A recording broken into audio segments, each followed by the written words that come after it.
Welcome, everyone. I'm Dr. Steven Greer. I'm the founder of the Disclosure Project. I'm an emergency doctor, retired now, emergency medicine and trauma. I have been working in this area for about 33 years as a volunteer and as a provider of information to people in the United States government. You're seeing behind me a moment ago this event 22 years ago on May 9th, 2001. At that event, there were 22 folks who came forward, and that information is all on our website and on YouTube, and those were folks who actually, some of them, who handled extraterrestrial bodies called EVNs, extraterrestrial biological entities, handled craft, were on retrieval teams, all kinds of witnesses. Now, that got a certain amount of attention in Congress, but they weren't ready at that time to do hearings, which they're preparing for. I understand from people in the House Government Reform and Oversight Committee. And so over the last 16 months, I've been asked to provide as much intelligence as I can to folks who have been working to get to the bottom of this since the Congress passed a law requiring the Director of National Intelligence to come forward with information to the extent that he had it. Now, one of the problems with that process is that, and I discovered this in 1993, in December 13th of that year, when I briefed the director of the CIA at the time, R. James Woolsey, for then President Clinton. He and the president had been waved off and not given information on this subject. That's when, as a young doctor, I realized that this was being run outside appropriate oversight and supervision by the Office of the President and the Congress, and that is just a fact. So at that point, of course, it sort of upended my life in many ways, but we began to try to get information to the executive branch further, do research, provide whistleblower testimony, but it was all done very quietly. I then started providing information to folks in the Congress, such as Representative Dan Burton, who was chairman of the Government House Reform and Oversight Committee, Senator Dick Bryan, Nevada, ironically, home of Area 51, on the Senate Intelligence Committee, and many others. Those proceedings went forward as a volunteer effort, and all of this is still a volunteer effort. We're unfunded volunteers. And I do want to thank every one of the people here who made this happen, all these military whistleblowers coming forward, and our staff, and most of all my wife, Emily. I will tell you, if my wife, Emily, hadn't been a rock, we wouldn't be here. She's amazing. So,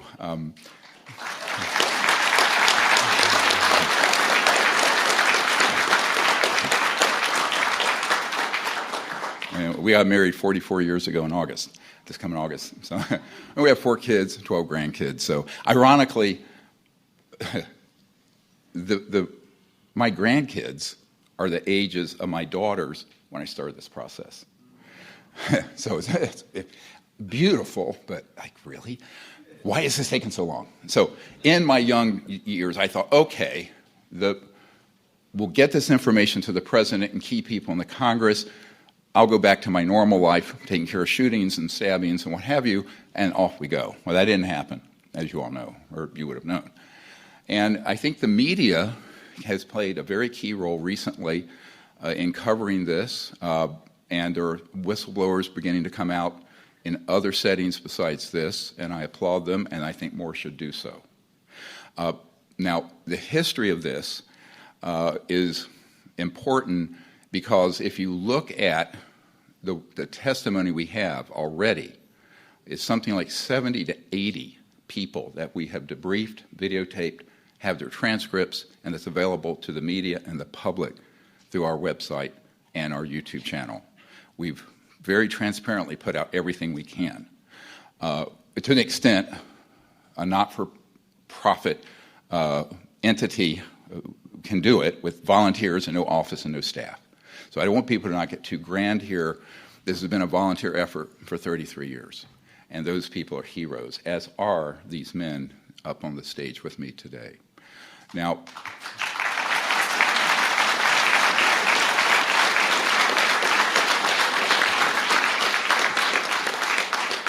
and just a quick trip through some of the previous witnesses. We had Sergeant Clifford Stone, He was on an NBC team, nuclear, biological, chemical, back in the 60s, was actively involved in retrieving extraterrestrial vehicle and bodies, what have you. They were called EBINs, extraterrestrial biological entities. We have his testimony. It's there for anyone to see. We have people like John Callahan, who was the top accident investigator at the FAA when the Japan Airlines event happened in the 1980s during the Reagan years, and they tried to cover it up. He took the original FAA tracking tapes. The Disclosure Project have the originals, and you're welcome to see them. Those of you in the media, we can try to get those to you. So all of these sort of testimonies and witnesses have come forward already, but now we're at the stage where there's real utility because the official law now is that the government has mandated the Pentagon, the intelligence community, to research this and report back to Congress. Now, there's a problem we'll get into in a moment with that whole process, which is important that you understand, and particularly the media understand. But first, I want to tell you what we've handed off this week to the Congress and to the White House and to the Pentagon AARO office, the AARO office that's tasked with investigating this. So we can go through the list of the material in the archive. It has government documents in the tens of thousands from all those countries, United States, Canada, Australia, Russia, Soviet Union, United Kingdom, and others.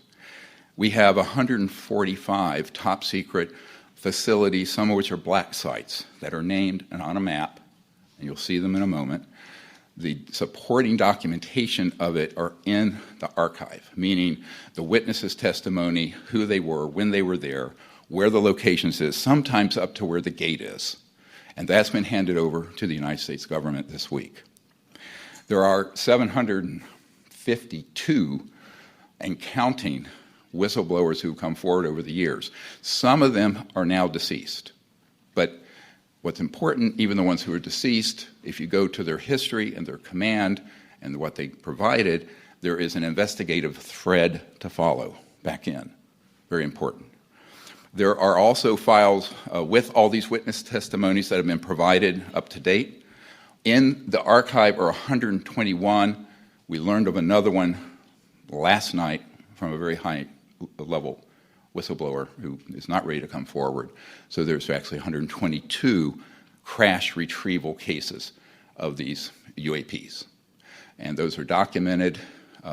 Michael Schratt, who is an aerospace historian and is working full-time with us beginning in November, had worked for Lockheed, but not the Skunk Works, on conventional operations.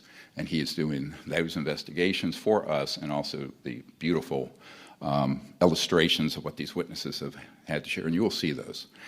Then we also have the documents that includes names of witnesses. In other words, government documents that are not declassified that we have.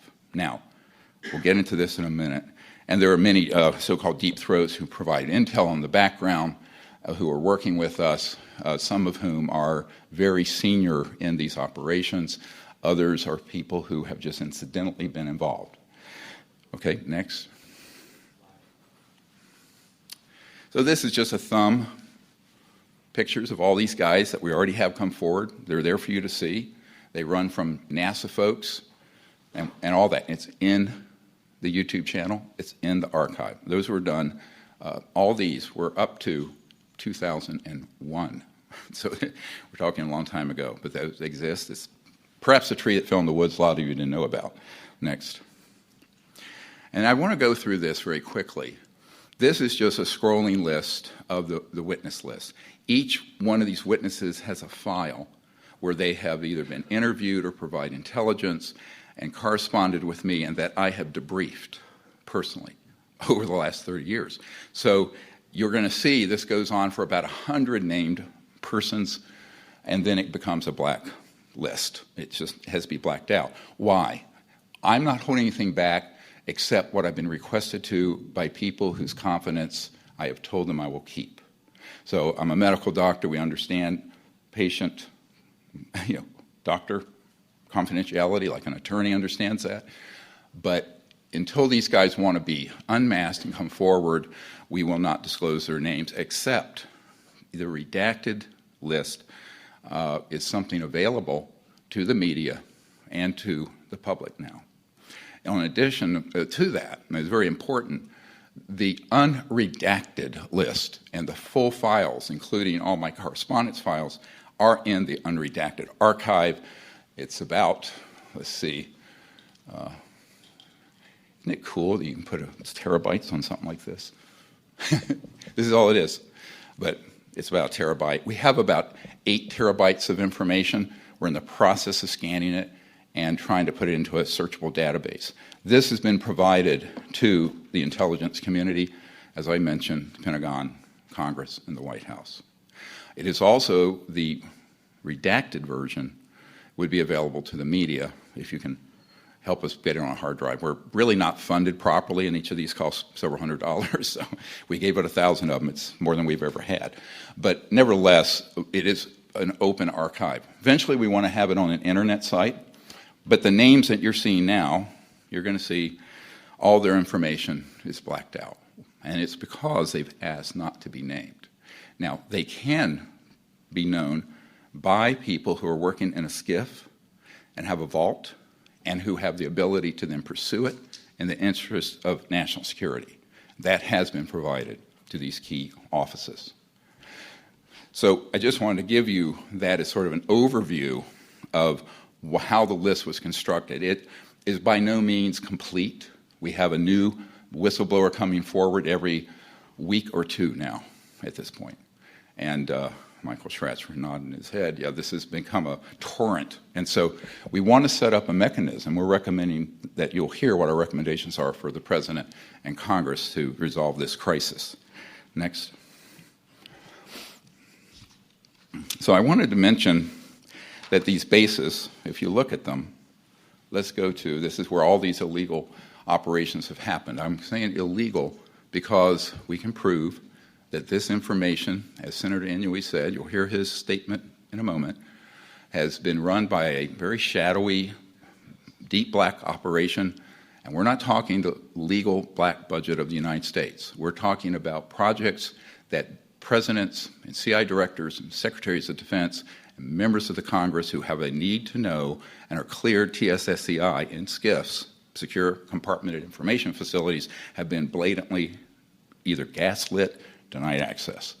That is the foundation of everything we've done, is that these projects are a priori illegal and therefore unconstitutional and have to be reined in, because not doing so is a threat to the national security.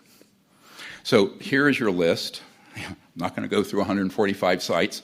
Some of them are black sites. Some of them are bases you know about, like Wright-Patterson, Edwards, Nellis, Area 51, so-called.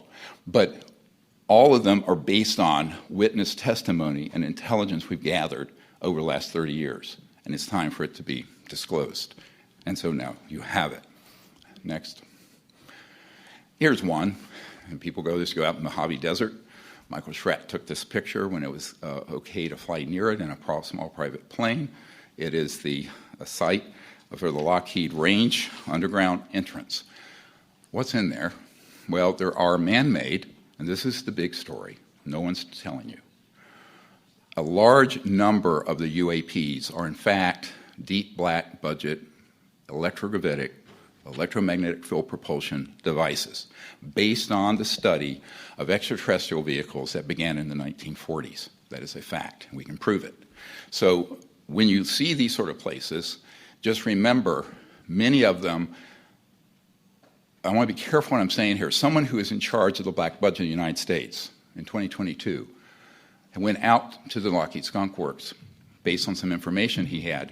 He was shown a bunch of old jet aircraft. He knew he was being gaslit, and they reached out to me, and I said, what do you want? I'll give you everything we have. And that's what's happened over the last 16 months. So I cannot name this person, but they're a wonderful person of enormous integrity and a hero of our country. So I want to just go through quickly some of the new ones who aren't here. Now, the reason these have initials, they're waiting to be cleared for coming forward publicly. They're afraid. Let me explain to you why they are. This man, here's just his incoming letter. We get these every day. Now, he's afraid he'll lose his pension. He signed an 80-year non-disclosure agreement. He has been threatened, and some of these have seriously had their lives threatened. It's a very thuggish situation going on that the Department of Justice and FBI need to drill down on very quickly. Next. Here's an illustration of one event that he was involved in back when there was a extraterrestrial vehicle that crashed and then ultimately ended up at Lawton, Oklahoma, near Fort Sill. This man has been in a skiff with these objects. These illustrations are based on his direct testimony and hours of discussions since 2016. Here is a small extraterrestrial body, about 39 inches long, that was retrieved in that operation. There are extraterrestrials of various sizes. The last known count I had of different civilizations involved with this, about 60 to 70 in that range, and I think there could be more. Next. This is one of the underground command centers that he was assigned to from the Pentagon. He was with Technical Management Office and then some other offices and investigated some criminal activities that occurred with a 3-star general related to this subject that the Department of Justice was basically unable to prosecute because they were denied access to the operations. Next. Here's one that was also in this another facility. It's an extraterrestrial vehicle. He actually was there very close to it. This gentleman wants to come forward. He needs to be protected. And this is why we're calling for explicit witness protection and explicit pension and asset protection for these whistleblowers. Next. And this is just an indication of a type of electromagnetic system that actually can cloak any tank or any object that we've developed over the years, and he was read into this as well. Next. So there's another gentleman. I'm going to run through these very quickly. We'd be here for 30 hours if I didn't. I'm just giving you a tip of the iceberg, right? This is a guy who is at the Dugway Proving Grounds, very key facility, MS we call him. He worked for C. Martin Corporation, a contractor, and he was in a facility that had an extraterrestrial vehicle that was being studied by scientists. He knows the chief scientist involved. He has named that individual to us, and they can all be subpoenaed now. So this object was there in 2009. He didn't know the date of acquisition, but he thought it was fairly recent. Next.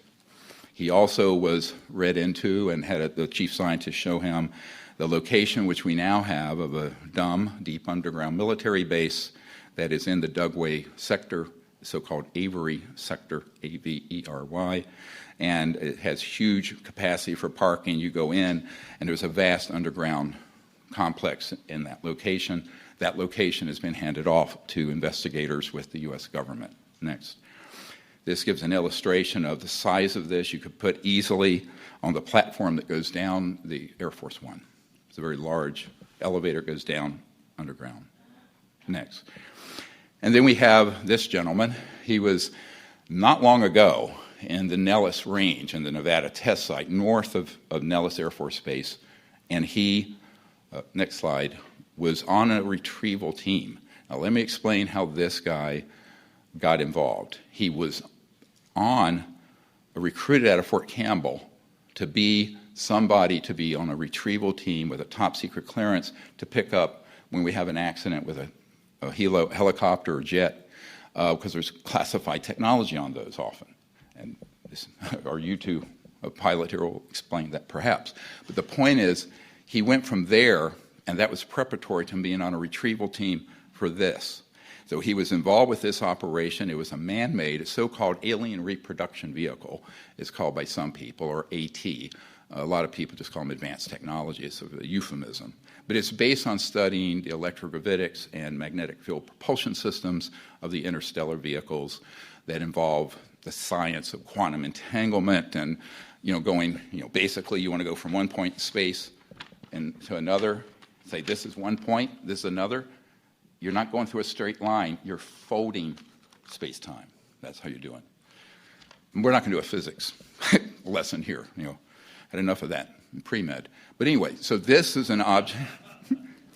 And I'm not a physicist. We have a physicist here. But this object was retrieved because it became disabled. Some of these retrieval operations are not extraterrestrial, but they would like sometimes the public to think maybe it was, because the bigger secret, I will tell you right now, is not the extraterrestrial issue. It's these technologies, which an unsupervised and frankly illegal operation have, which is a threat to the national security, period. This we will prove. And this is a bigger threat, the existence of these in the hands of unsupervised operations that have escaped the oversight of the President of the Office of the President and the Congress since 1956 to 1960. Hence Eisenhower's speech, beware the military-industrial complex. This is actually what he was talking about. I know people who have since passed away, like our witness, Stephen Lovkin, who was at the White House with Eisenhower, who said point blank, the president lost control of these projects and that he was very upset and angry about it, but these projects became so compartmentalized that he no longer could control them. So this is one. You can see there are rivets and what have you. And we'll go through this later after our fine gentlemen and whistleblowers speak. But I want to give you this overview really quickly. Next. So this is actually an extraterrestrial vehicle, a very large one that was at the Nellis North Range. We have the location of the helipad. It's Delta Force manned. This occurred back in that same era, around 2009, about 65 feet across. It's seamless, but it has sort of a clamshell part of it. There was a ramp that rolled out, like he said, like a roll-up that came out of it. And there was a ARV above it that was headed in lock. It was an electromagnetic lock on this object. I think it was stunned, and that's how it was brought down. This is not infrequent. Not every day, but not infrequent. I said over the last 80 years, at least 122 have come down. So there are helicopters. He was on the team to pick up debris. This one was, of course, intact. It began to pulse and operate and came back to life, as it were. And the entire group that was there basically were put in some kind of a stasis electromagnetically. Sounds like science fiction, teleported back to the helipad instantly. But before that happened, he had this meeting with two of these extraterrestrial biological entities, a male and a female, and this is a very accurate, according to the whistleblower, who needs to come forward when there's adult protection. They had no pinna, the ears outside, and had no hair, and there was a male and a female, and it was made very clear to him by these beings that they were completely non-hostile. All extraterrestrial civilizations are non-hostile. If they were hostile, the technologies they have would have been made quite clear to us in August of 1945. We'll get to this in a moment. So this, later he had an event when he tried to leave that command where there was a fake, what's called a programmed life form alien. These have been used in what you hear in the fabled lore of abductions and stuff in the UFO lore. This is actually a man-made creature, but it's not living per se. It has a covering that's skin-like. It tried to take him with one of these ARVs in command, and some people camouflaged in the ground near his truck. After he got out of this command, he was disgusted with what was happening. He no longer wanted to be part of that project, but they weren't happy he left. I told him, it's a miracle that you lived to tell this tale. And so what happened is that his pickup truck went into sort of complete lock, motor died because of this man-made UFO, UAP. He opened the door because he saw this creature, which he thought was an alien. It's not. And he hit it, it fell, he kicked it, and it split open this outer, and he saw the integrated circuits and fiber optics and what have you. This man I've dealt with quite a bit. He was ready to come to the aero skiff. He had a nasty encounter with people who threatened him directly. This is recent. And so we have not been able to bring him to the Aero Pentagon briefing. Next. And this is one that came in 2009. We had a witness SL, we call him Coast Guard, and this is his incoming letter to me, the redacted information. And then he told us about an event off of Guam where his Coast Guard ship, which is a buoy servicing vehicle out there, was called in on a mutual assist, and he got there, and you'll see on the next picture, there was an extraterrestrial vehicle that we had downed but got lost in the deep waters there in the Marianas Trench, and it had gotten caught and tangled up in, oddly, a fisherman's net from Japan, a trawler, big one, big trawler. And so they were called in to retrieve this. He went and did retrieve it. He was part of the crew that most of them went down quarters, but with blacked out windows, he was there above ground, took a very sharp object to try to scratch it, impenetrable, could not scratch it, could not penetrate it. These are very advanced metallurgy, nanomolecular material, interstellar vehicles. Next. So what's going on with this? All of you have seen over the last 4 or 5 years these footage come out, and the Pentagon's confirmed are three-dimensional objects with sensors and what have you, the so-called tic-tac and others. Now, I've spoken to one of the pilots who chased these objects. You've seen it on CNN, 60 Minutes, all these places. What hasn't been told when this event happened in the early 2000s is that these objects, which you'll see in a moment, particularly one of them, we have matching top-secret witness testimony of them being a man-made object that our jet pilots and military don't know exists. This is dangerous in terms of deconflicting operations. So let's go to the next and play this.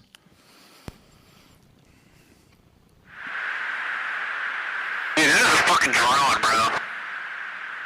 There's a whole fleet of them. Look on the ASA. My gosh. They're all going against the wind. The wind's 120 knots from the west. Look at that thing, dude.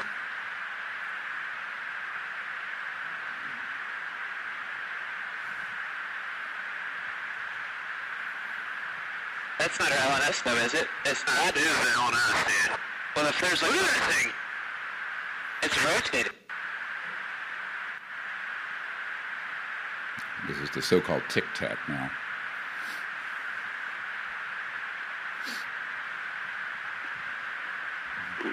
Nickel 6-1 Tango Roger. Oh, got it! Woohoo! Roger. Now, of course, this has been called an unknown UAP, what have you. We can excuse the Pentagon and most of the military and the White House and the Congress for not knowing what this is, because the operations that have been building these are deep black illegal, and they are not disclosing it properly to the authorities in our constitutional democracy and republic. This is based on a sighting of a group of people, is basically the same object in the 1960s, 1967. Let's go to the next slide. And it's sort of a sketch here, the so-called vintage steam boiler. These have been seen in multiple places around since the 1950s and 60s. Next. Here's one that's a very good color illustration of it. Notice the probes on it. Extraterrestrial vehicles do not have those. These electrostatic discharge objects. We're not going to get into all the physics of this. Our team understands it, and we're welcome to share that in a longer brief with media folks. And here's the 2004 off the coast of San Diego tic-tac. It's fundamentally the same object. Next. And here it is. We have a top secret whistleblower came forward a few months ago in 1991, so now we're talking quite some time ago, way before the 2004 event, that is offloading off a C-130, one of these UAPs, but it's actually a man-made one, and here you have the color illustration. This man is very afraid to come forward. He was warned not to, and at one point was told he would be, quote, executed. Next. So here's what we need to go through very quickly. It's a lot to unpack. This is not intended to be, we just did a 2-day conference right next door. The media are welcome to get that entire event with all the details for you if you wish to have it, or people get it to you. But basically, there are two types of these so-called UAPs, and I've said this. Some are extraterrestrial vehicles, ETVs, and some are ATs or ARVs, advanced reproduction vehicles or alien reproduction vehicles. People use different terms. The extraterrestrial groups are absolutely not hostile. However, screaming caps, they are increasingly concerned about human hostility and our weapon systems, which include nuclear and scalar, the so-called, Dr. Zahari shared this weekend, about what scalar electromagnetic fields are. But just to give you a sense of it, you all know what an electromagnetic pulse is. That's at the speed of light. The scalar systems are, instead of a wave, is a point that goes out longitudinally. Some call them longitudinal waves. These have been studied. Tesla talked about scalar systems.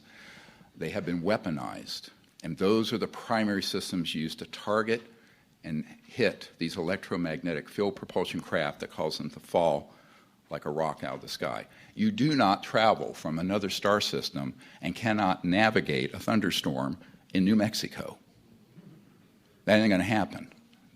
So even at that point, these had been early systems. We have a FBI memo from a field agent that we released. It's now one of the most watched, viewed documents on the FBI website of the fact that a field agent at the Roswell, after Roswell, said to J. Edgar Hoover that a disk was downed because we had switched on a new radar system. So let me explain the euphemisms that are used in this field. Radar can track an aircraft by bouncing a wave off of the fuselage, but it also can have piggybacked an active system not to hit it. So you can have an active weapon system embedded in a radar system. So that's what began to be experimented with, and this is why from the mid-40s forward, there were a number of these downed objects that we've been able to document. If we've documented 122 of them, I suspect there have been multiple numbers of that. So what's very important about this, these technologies are unsanctioned. They are illegal operations, and this can be proven in any court of law, and we're about to launch a massive civilian RICO action, racketeer influence, corrupt organization action against the corporations and the individuals involved. These technologies would immediately solve the world's energy, environmental, and poverty problems. Why? These are what people call, a senior executive with a big Fortune 100 company contacted us. They're called, some people say free energy, but they're zero-point and quantum vacuum energy systems, pulling energy out of, let's call it the fabric of space-time. These begin to be developed. Tesla knew about this, so I think Elon Musk doesn't have a Tesla, he has a Musk. A real Tesla we'd have to plug in. I'd have one little battery in it. But the point is that these technologies would have a huge revolutionary effect. Macroeconomically, there would be some losers. Oil industry, public utilities, nuclear power, now wind, solar, surface roads eventually would be obsolete. So it's a very significant technological advance, and for nearing a century, they have all been withheld. We just released an educational documentary film you can all see called The Lost Century and How to Reclaim It. It's a 2-hour expose of this. I suggest everyone look at it if you have a chance tonight. So these organizations have also been targeting and successfully down the ET vehicles. The covert group has technologies to launch a convincing false flag operation detrimental to the national security. This was the chief topic of my briefing for 3-star General Patrick Hughes at the Pentagon during the Clinton years, because he was not read into this. There were some events that had happened where you could trigger a world war because your top folks in the Congress, the White House, the Pentagon, and CIA, many of them, if they're not part of this covert group, this deep black group illegally, they have no idea what's going on because of the nature of TSSCI, the hyper-compartmentalization that happened in the 50s. So these actions really are a threat to world security and national security, and they have to be reined in immediately. I want to choose my words carefully here. A clock, I understand, has been put on this getting resolved through hearings and other means, and by the end of this year, it needs to be resolved. And that's all I will say at this point. So these actions really are dangerous. They are crimes against humans worldwide. We're going to get into that. And some of these crimes need to be referred to the international court. Some of them involve, as you'll hear from our attorney, crimes against humanity. We applaud the current actions of the Congress and the President to sign the bill to get to the bottom of this. They have very courageously stepped forward. We're trying to get them everything they would need to know. And I will tell you, the Disclosure Project Intelligence Archive literally has everything they would need to know to get to the absolute end of this. It's been handed to them. So the chief characteristics of this illegal secret government called ISG projects, the CIA folks and Pentagon people and most of the people in the government are victims of this. They're not culpable. When people say, why is the government hiding all this? Well, the government is very complex and it's highly compartmentalized. These operations have been run by a clandestine, unsanctioned group. And therefore, our military and our intelligence community and our political leaders are, in fact, victims of this secrecy. I want to refer very briefly to one of the very first CIA director, Admiral Roscoe Hillenkoetter, who in 1961 wrote to the New York Times and said, the secrecy around UFOs is a threat to the national security, not the UFOs. So what has happened is it's all been turned on its head, where they're trying to say, UAPs are a threat. Well, the man-made ones are. The extraterrestrial ones aren't. This has to be made crystal clear to the American people so we don't stumble into an absolute disaster of epic proportions. So these operations that I've been referring to in the United States, we have parallel projects in Australia at Pine Gap. There are projects in the United Kingdom. These are all very sub rosa, off the radar. I have done briefings for the Minister of Defenses of Australia, Canada, and Great Britain. None of them were read into these projects, and yet we had evidence they were ongoing. So they also act without acknowledging any national boundaries. What do I mean by that? So we have an operational facilities in other countries that we move in and out of with alacrity, without any knowledge or approval of that government. So this is also not good, obviously, and dangerous. But because of the nature of our operations, which can be cloaked, that have these AT or ARV vehicles, they can move off radar, they can go in and out of areas, and we have witnesses who can prove what I just said. Blackmail, bribery, and intimidation is the stock in trade, and it's the operational core of this illegal secret government program. Many of our whistleblowers have been threatened and have been blackmailed, and in the case of some of us, attempts at bribery, including myself. Next. So these are the actions we recommend immediately, now that this is all coming out by the Congress and the government. Next.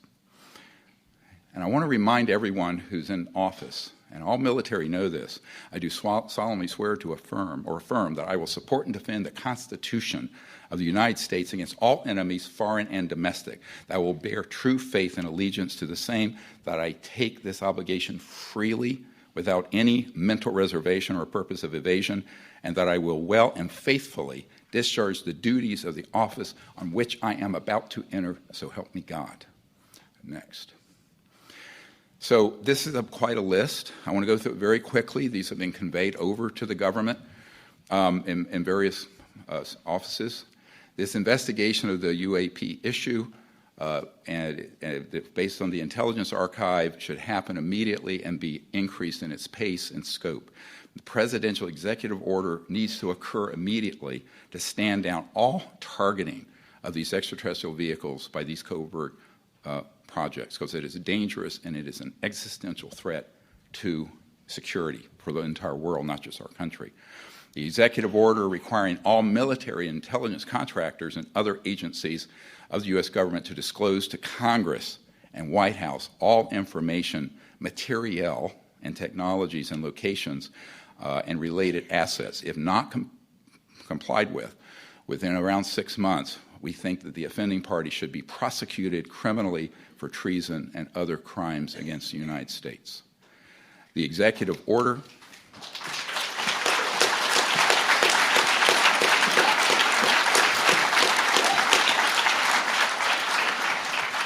We need an executive order where the State Department and Pentagon coordinate a global diplomatic as opposed to military response to these extraterrestrial civilizations. Should have happened.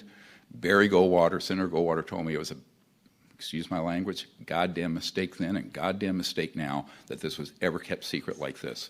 He was not allowed in this project. When he tried to get in, General Curtis LeMay told him he could never ask him about it again. We have that whole trail with former Senator Goldwater. So we also need to have an executive order so that the U.S. Patent Office that has seized these zero-point and related technologies under bogus application of the national security laws, and we have a copy of an inventor had one of these happen to him. Those have to be reversed, those patents have to be released, and inventors and scientists around the world that have come across these, look, the laws of the universe are universal, and they've been discovered by folks, they get grabbed, they're either put on a black shelf or they get this national security order slapped on them. Those have to be reversed and those should be released open source to the public.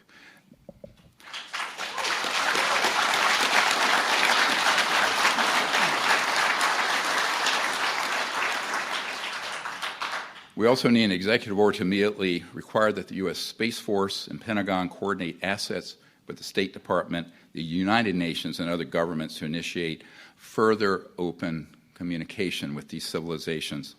The Space Force could be very useful in this regard if it's deployed properly. All of the military would be very important. And I want to emphasize, both the people who work in most of these corporations and in these agencies and the Pentagon have no knowledge excuse me, of these illegal operations. And we should not paint them all with the brush of being culpable. It's not. These are the rogue elements. An executive order to immediately disclose advanced energy generating technologies should happen. These are held by some of these corporations and agencies.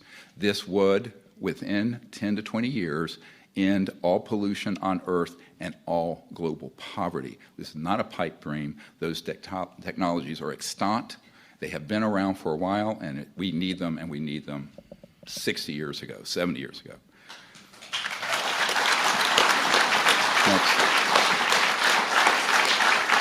Next. So, these are going to continue, and we don't have time to go through all of these. So the reason I'm going through these is that there's a specific action plan that we have. You can read these. They'll be in the press briefing materials if you need them. And I think it needs to happen very quickly because this is all going to come out, and there needs to be an organized response. Next. The congressional recommendations, Congress should immediately pass a $50 billion research bill to develop and bring forward the safe technologies related to zero-point and quantum vacuum energy systems. We provided 50-some billion for the chip industry. This is way more important. And frankly, it needs to come out very, very soon, given what we're facing with the climate and global poverty issues. That's something that needs to be put on the front burner. It is certainly a more important agenda than the partisan bickering that we see today. Amnesty provisions need to be passed explicitly for people wanting to come forward. I have a major number of folks who are executives, corporate, also whistleblowers, some of whom have been involved in activities that are not legal. If they come forward, they should have immunity so that this can all be unwound in an orderly and peaceful way. That needs to happen very quickly, and it should be included in a bill this year. The Congress should also convene open hearings on this. I understand from discussions with a member of the House Government Reform and Oversight Committee that this has been discussed by the chairman and the Speaker of the House. I think that should be put on the front burner and move forward very quickly. We will provide all information, and have already provided all information they will need. There are, I'm sure, other archives that can be brought to bear, and other whistleblowers are now going to be coming forward, probably several a week at this point. Congress should also pass legislation to explicitly protect the personal safety, like a witness protection program. It is not an exaggeration to say that in the 30-some years I've been dealing with this, I have dealt with multiple people who have been flat out threatened with execution. One of them is sitting here at this table, perhaps more. Next. So this, next slide. One of the things I just want to mention is The Lost Century was crowdfunded, and look at the subtitle, How to Reclaim It. Because there's a century of technological and scientific progress that would greatly benefit all of humanity, not just the United States. We all live on this beautiful sphere floating through space together. It needs to very much come forward. It's 100 years is long enough for secrecy. Next. So I want to introduce someone I've gotten to know. We first met last year. By the way, all of these military guys have been, and corporate folks have been to the Aero Skiff, the Secure Compartment Information Facility.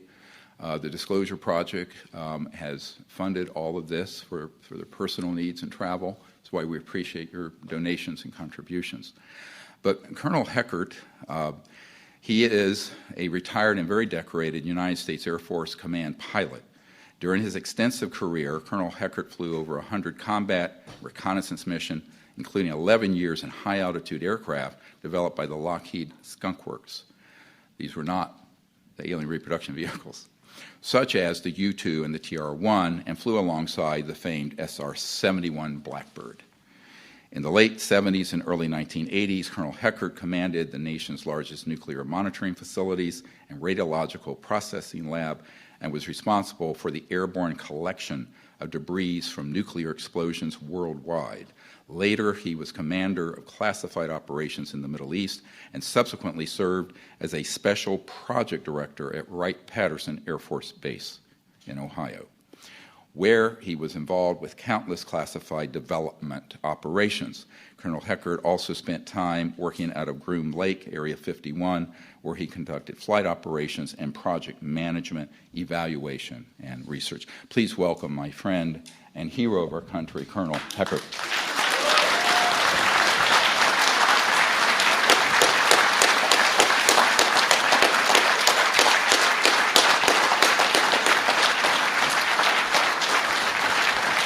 Please.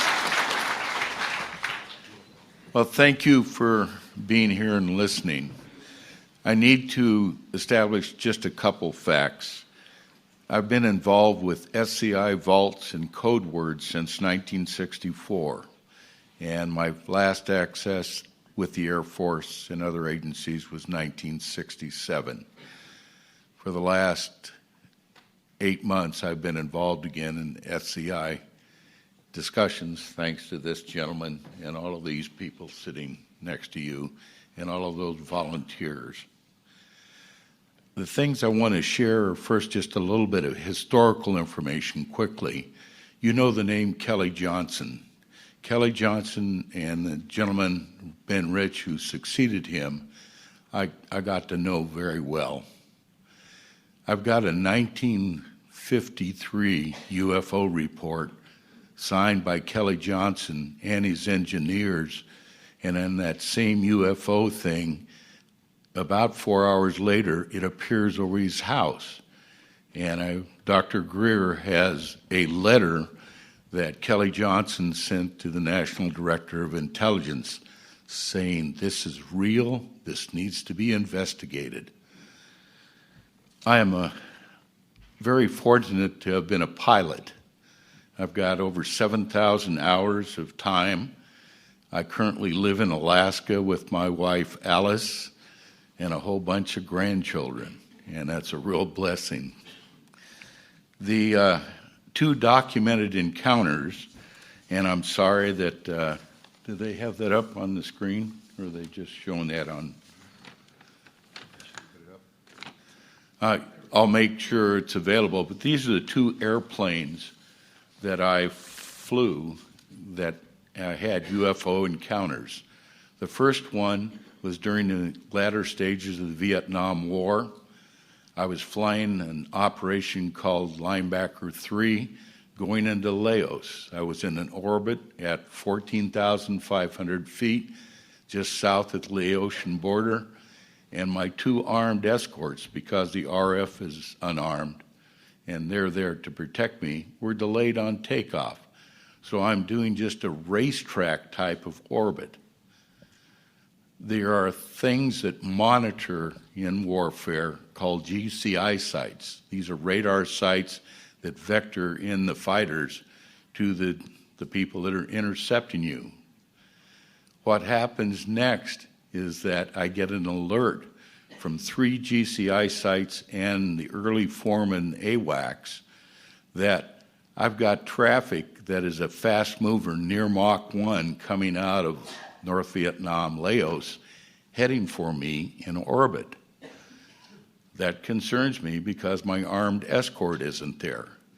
Now I'm completing about halfway down this next pathway, and they tell me, oh, don't worry, that target is above 70,000 feet, and you know it can't get at you at this point. So I'm a little relieved, but then I finally get to see it, and it's on a wavelength of light that I've only seen one other place, and that is in a nuclear pile on an active nuclear power generation, and it's called Teller light. It is very unique, very white, very, very bright. So we look up, and it's an 11 o'clock, and over here off my left shoulder about 10 o'clock. My backseater is stumbling to make their emergency detection systems and our defensive systems active. We watch this thing, and it's way above there, and I'm a little relieved until all of a sudden, through the mid-term of the orbit, it comes from 70,000 feet down to 12,500 feet in 2 seconds. And now it's tracking off my nose and staying at 5 nautical miles away. That sets off everything in my aircraft. The 3 GCIs and the AWACS are really concerned about me at this point. And as we go on parallel with this thing flying at 5 miles an hour, I'm really concerned. And then they ask me, will you intercept this if you can? Well, the airplane, the RF-4C, is a Mach 2 plus airplane. I've been in flight for a little while, and so I've probably, if I go to afterburner, only have about 15 minutes of fuel left. But I agreed to intercept. The reason I did was I have a new, one-of-the-kind IR infrared sensor, but it's on the bottom of the airplane. So my backseater and I agree, hey, this is important. We can see this. We need to document it. I go to afterburner, and we accelerate very quickly through Mach 1, go up to about Mach 1.2, and I close to within 3 nautical miles of this UFO. And we've got it now on our radar. We've got it pegged. The guy in the back seat can't see it on his display because that sensor's pointing down. So I pitch up, do a supersonic climb up, and he says, we got it, we got it, we got it. That white light at 3 miles goes out of sight within less than 2 seconds. And they say, don't worry about it. It's above 80,000 feet in those 2 seconds. I go back to the home base because I'm out of fuel, land, all that material, all the mission material is confiscated, and I'm told, don't talk about it. Well, what happens next is I'm not happy with that answer because I've seen something very, very real. I call the GCI site on what's called the Audubon or telephone system. I say, hey, I'd like to talk to the senior controller that was on duty, tell him I was a UFO pilot that they were just controlling, and he comes on the phone and says, hey, we're all really excited about this. And then I hear him say, yes, sir. Okay. He says, bye. click. I couldn't talk to the other two GCI sites, and that goes away, and I never know anything about it until later. The next one is on a U2R, and that's a blackbird. I'm at 70,000 feet above that on the DMZ of Korea. This has been a combo mission, which means I'm taking photo intelligence during the daylight, and then I'm doing what is called an ELINT comment mission in a butterfly track 3 miles off the DMZ. We have a sunshade that protects you during the daytime in the U2 because the sunlight's so intense. You're about above 98% of the atmosphere at that point. Anyway, I have that slidden back, everything's looking good, and all of a sudden I am blinded by that same frequency light from above. It turns my black airplane white. And the U2, as the last-ditch saving method to avoid a missile, can do a turn at less than 7 nautical miles at the same altitude the SR-71 is at. SR-71 takes 160 miles to do that same U-turn. There is nothing, to my knowledge, in the world that is man-made that can stay with the U-2 at that altitude, turning the max turn, unless it's another U-2. This light tracks me from above. Now, I can show you later missiles that come between me and my other RF-4. My airplane's got holes in it. They never made me abort a reconnaissance operational mission. This scared me so bad that I had to abort. But when I land, normal debrief does not take place. They just say, go shower and go to your room. Okay. So what happens next in my career is that because of my wife's concern, she says, hey, we got to take a respite of this. By the way, she worked at Air America at Udorn Air Force Base in Thailand for the CIA. Anyway, she says, we got to get out of this. You know, you're getting a little too tense, and now we have 2 children, and I'm worried.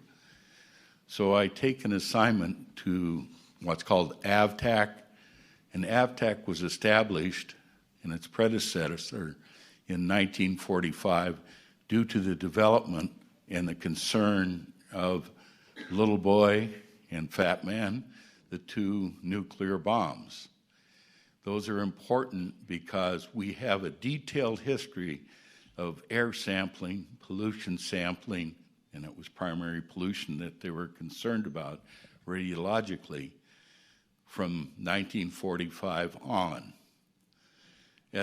At that point, I'm assigned at a base commander level. I have sites all over, and I'm sorry I can't show you a slide of that, but we're involved in things like the raising of K-129. It's a video that's been put out about 5 years ago that shows my site at Attu detected the breakup of that submarine. That same site at Attu and my seismic site will sense a nuclear deep underwater test out of South Africa, and that's called the Vela, V-E-L-A incident.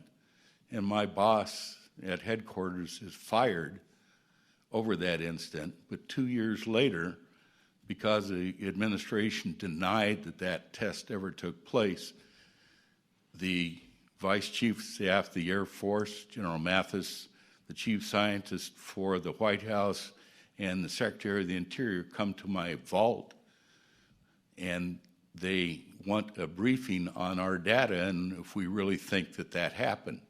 They left believing it really happened, and as a result, South Africa destroys 4 nuclear warheads they had. Israel will never admit that they were part of that joint venture. From there, I go to Europe as the first one of the first 4 in the TR1 program, and through just accidental events again, because of the sickness that our intel officer goes through, I'm the only one that has a code word clearance. And so I'm assigned to do his duties while he recovers, and I'm exposed to all of the peacetime aerial reconnaissance data in Europe and Africa. I'm in charge of scheduling those events and trying to get us integrated with the TR1 into the peacetime aerial program in the European theater.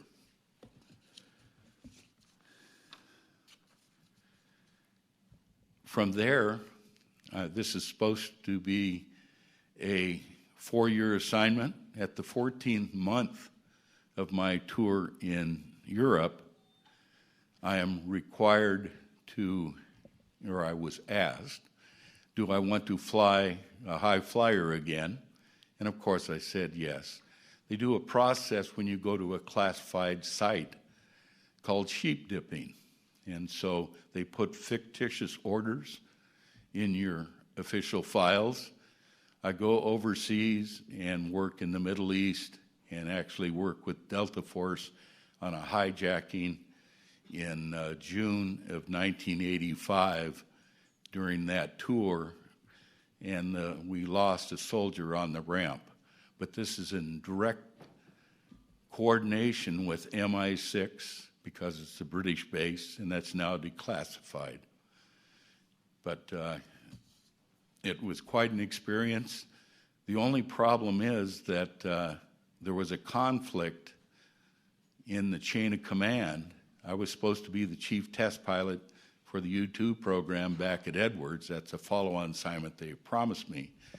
Instead, that assignment's canceled. I'm held in that remote location for 10 days. My wife is about to disown me, and I am told I'm going to Wright-Patterson Air Force Base. The new job for the first 6 months is Director of High Altitude Test for the Air Force. The next job, and this is through the end of my career, is the Program Director for the U-2, TR-1, SR-71, and other advanced classified programs. I need to transfer to this and tell you about a recovery that we did called Project Morning Light. It is a reconnaissance satellite that comes down, and eventually parts of it end up in Gray Slate Lake, and there's radioactivity that's cleaned up from that. That also involves a U-2, or pardon me, a UFO. The other thing I want to just share with you is the 3 events in Area 51. And those events themselves are first a security breach, and the reason I'm there is because some of my funds in my black programs, and I was required to justify that black budget to the House and Senate Select Intelligence Committee on a quarterly basis. Some of those funds are not being spent. My projects aren't going forward. I'm there, and I overhear 2 people talking about using Navy sensors to photograph an aerial vehicle that's flying at night, and they're going to make a lot of money. Well, I report that immediately. Those people are arrested, and I don't know anything more about that event, except none of that imagery they took got released. The next one is that I have a number of cost overruns in my projects. I'm back, and I look, and I'm finding that other programs are using my funds diverted for their use, and that's what's slowing my developments, and I'm very upset about it. The last part, and this is, gosh, I'm sorry I'm having my senior moments, if you'll forgive me, but I will let you, but I'm available afterwards. I'm sorry I've taken so long. I know this is a tiring briefing. A real hero.